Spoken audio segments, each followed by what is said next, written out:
According to the press agency Reuters, on Friday, 21st of September 2014, Ban Ki-moon, the General Secretary of the United Nations, said that Hassan Rouhani's promise about the positive evolution of the situation of Iran human rights was not at all accomplished.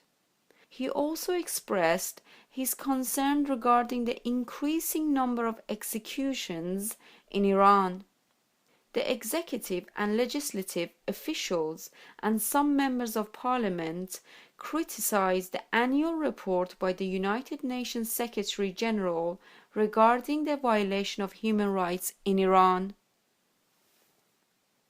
Dr. Mohammad Fatemi, the head of Energy Research Center, pointed out last year's statistic by the Ministry of Education and warned about the risk of repeated fire disasters, just as it occurred in Chinabad school. He also noted that currently there are 150,000 schools who are still using non-standard oil heaters. Arjahang Davoudi, a political prisoner who is sentenced to death, wrote a letter from the prison giving a brief description of his situation and informed of his parental house being seized by the Ministry of Intelligence. On Wednesday, the 17th of September 2014, families of imprisoned dervishes who are on their 15th day of being on a hunger strike attended the prison meeting hall and requested the prison officials to stop forcing the prisoners to wear prison uniforms so that they can visit their families. Families of the imprisoned dervishes told the prison officials that the dervishes do not have any problem with wearing the prison uniform and added that this could be our last visit ever and we would like to visit our beloved in prison at any cost because we are extremely concerned of their well-being.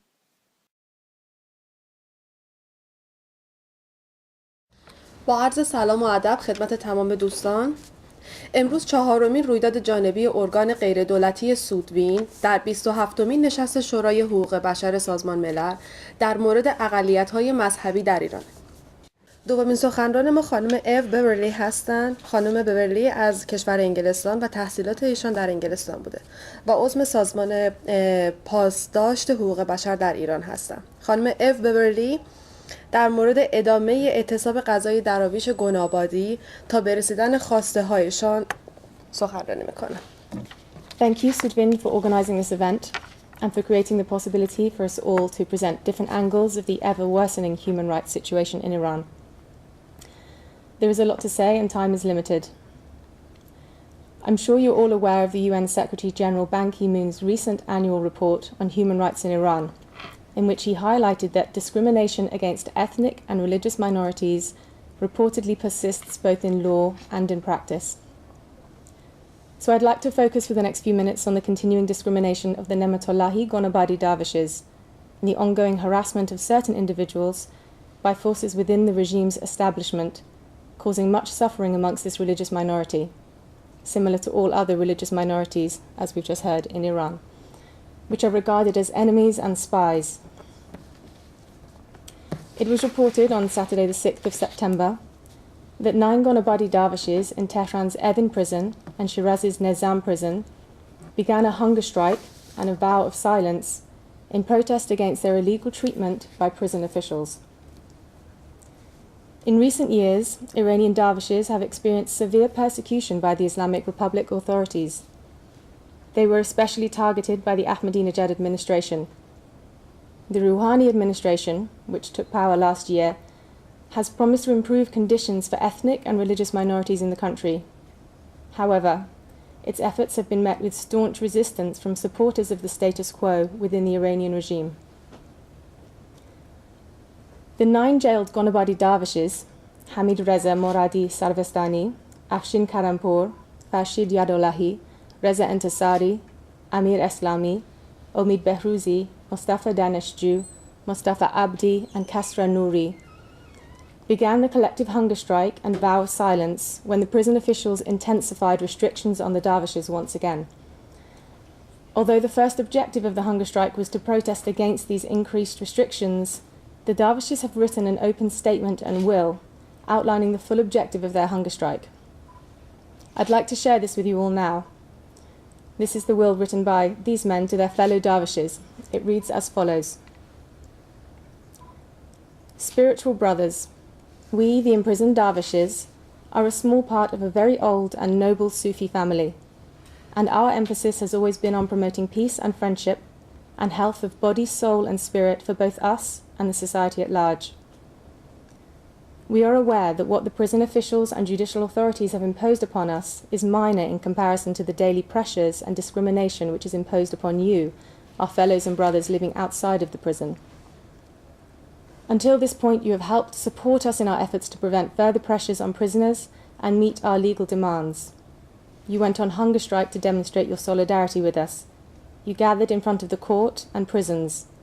Moreover, you emphasized that the basic rights of prisoners must be respected and fulfilled, and also you did not refrain from communicating and corresponding with the respective officials and authorities.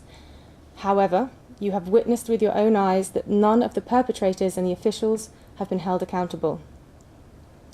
Today we stand with you because what you have to put up with outside of jail is much worse than what is imposed upon us.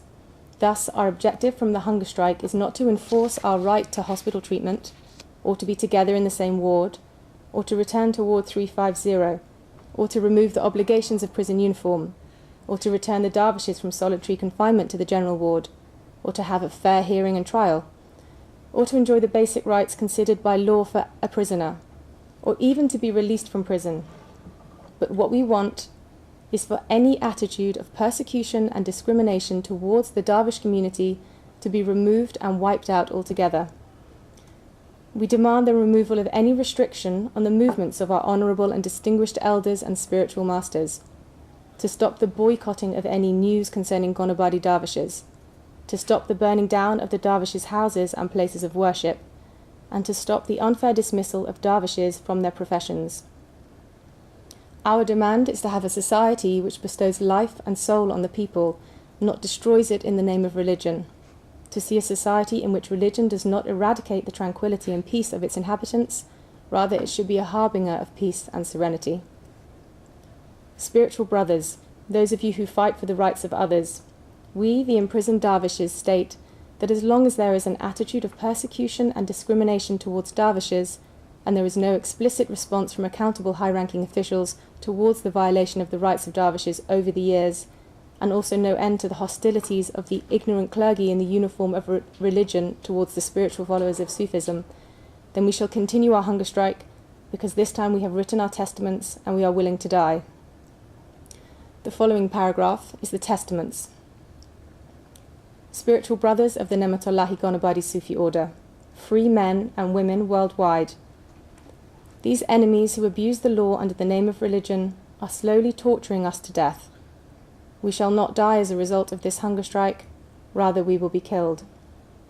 And because we have absolute faith in the true and pure Islam, which is exactly the same as the messianic life-giving soul and breath, therefore, as history is our witness, we will live forever.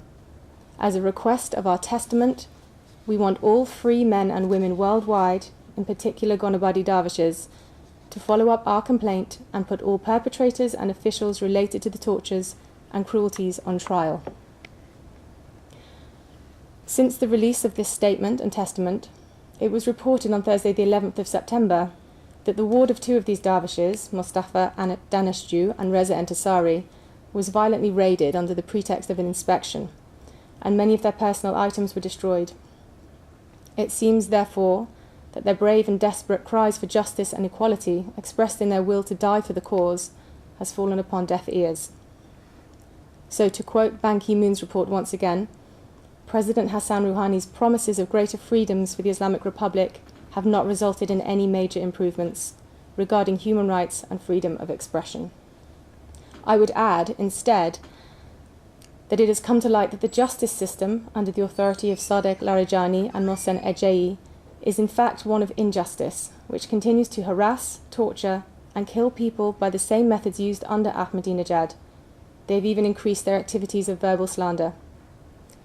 It's also worth mentioning that recently the Minister of Information and Security, Mahmoud Alavi, called upon teachers to focus not only on the knowledge and examinations of their students, but to watch them closely and ensure they don't deviate to the wrong path of the dervishes. In conclusion, it seems that the Iranian establishment is playing a game with the international community. They show signs of softness to the outside world, but continue to apply brute force within. Thank you very much.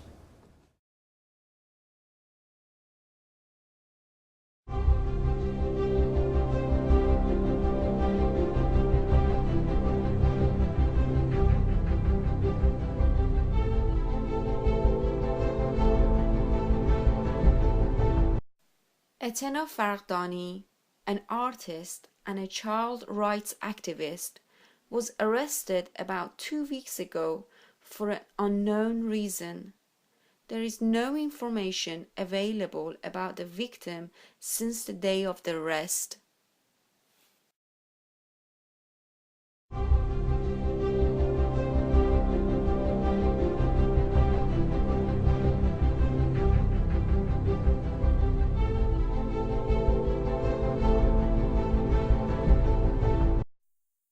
Reports show that the head of the police force has warned against any mobile messages with insulting content.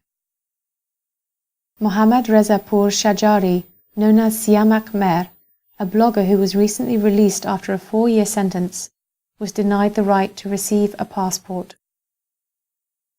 Furthermore, Branch 76 of the court in Tehran has sentenced Saeed Pourazimi, the head of the newspaper Bahar, which has been banned, to pay 10 million toman.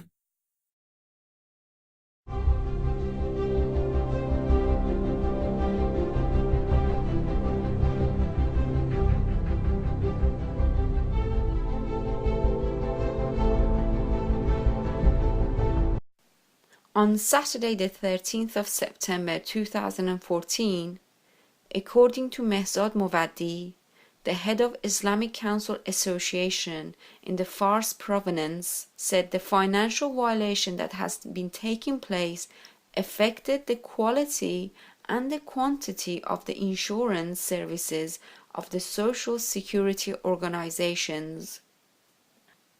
On Sunday, the 14th of September 2014, workers of Safa Rolling and Pipes Company formed a gathering in front of the company in protest against their unpaid wages and insurance premiums. On Monday, the 15th of September 2014, a group of contract workers of Siman Lushan company in Gilan province traveled to Tehran and formed a gathering in front of the Bunyan Mustazafan Foundation building in protest against the uncertainty of the 55 of their colleagues as a result of their unit being shut down.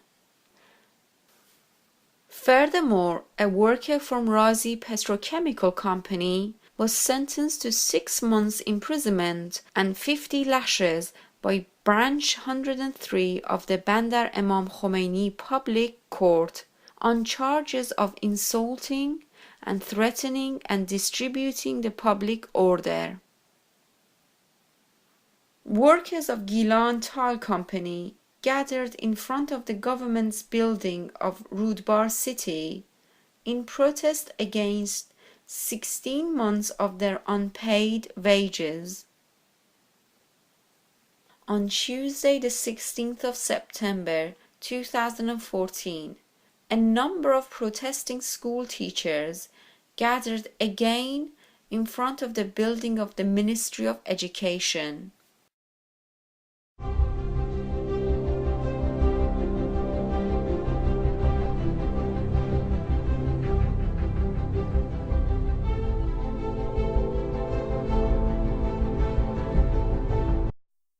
On the 11th of September 2014, the website of the Gonabadi Dervishes in Iran reported that the Special Security Forces have attacked Section 8 of Evin Prison, destroying the personal belongings of the 2 dervishes under the pretext of searching the ward.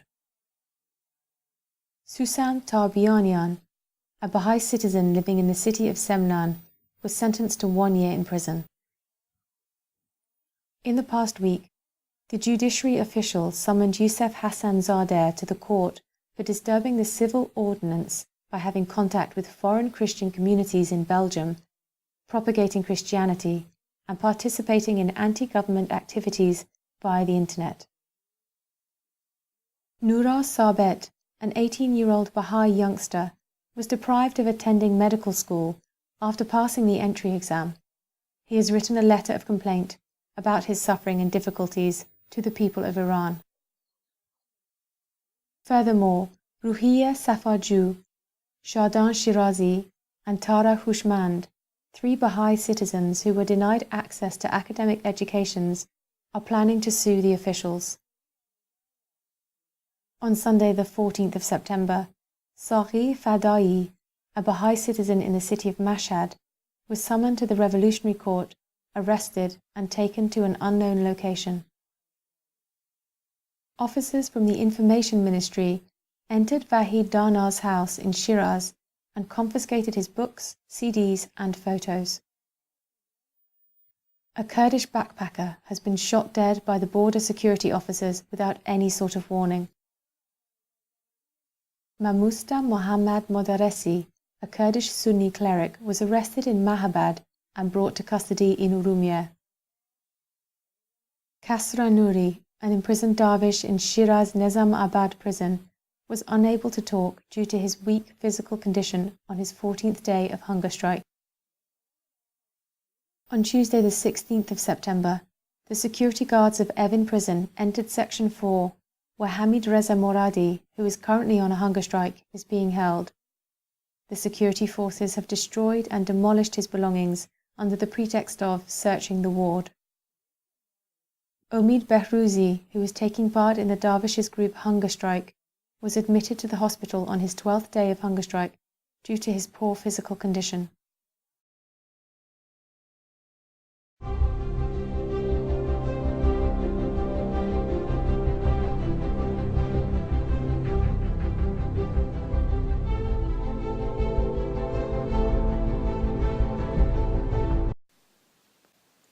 According to reports, during the past week, 8 prisoners were hanged in the Ghazal Hasar prison in the city of Karaj, and 4 prisoners who were sentenced to death committed suicide. In the 2 separate incidents, the police opened fire at 2 cars, which resulted in the death of 3 men and injury of a woman and a child. Abdullah Murad Zahei, who was returning home by a car from the city of Zahedan, was intercepted by a police officer who opened fire directly towards him from the front of the car without giving him any warning. Furthermore, 17 citizens from the north of Azerbaijan region were arrested during the past 3 months by the police forces and have recently been transferred to Urumiyeh prison. It is worth mentioning that the arrested people who are from Urumiyeh, Maku and Khoy do not share the same arrest warrant. The court confirmed Ali Asghar Ghuri's 6 months imprisonment sentence for the publication of the article with the headline "Imam, a political leader or a religious authority" in the Bahar newspaper on Friday the 15th of November 2014. After having spent 63 days in a temporary custody, on Sunday the 14th of September 2014, at the age of 70, he was sent to prison to serve rest of his sentence. On Tuesday the 16th of September 2014, a prisoner with the initial GHS was hanged in the central prison of Rome on charges of drug trafficking. on Monday morning, 15th of September 2014, a prisoner accused of possession of drugs was executed in the central prison of Urumie.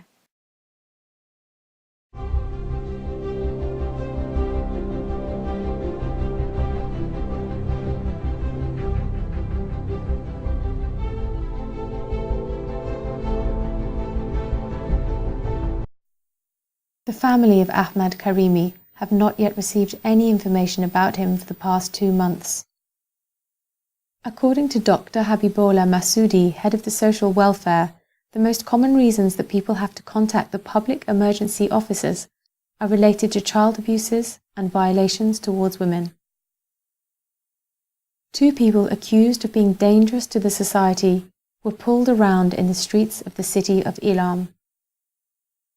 The head of Hezbollah, Abdolmajid Mohtasham, has announced the beginning of the patrolling of the Ershad police, otherwise known as the fashion police. According to reports, Saeed Soleimani, head of the agricultural organization in East Azerbaijan, has stated that for every Iranian there, they use half a kilo of agricultural poison.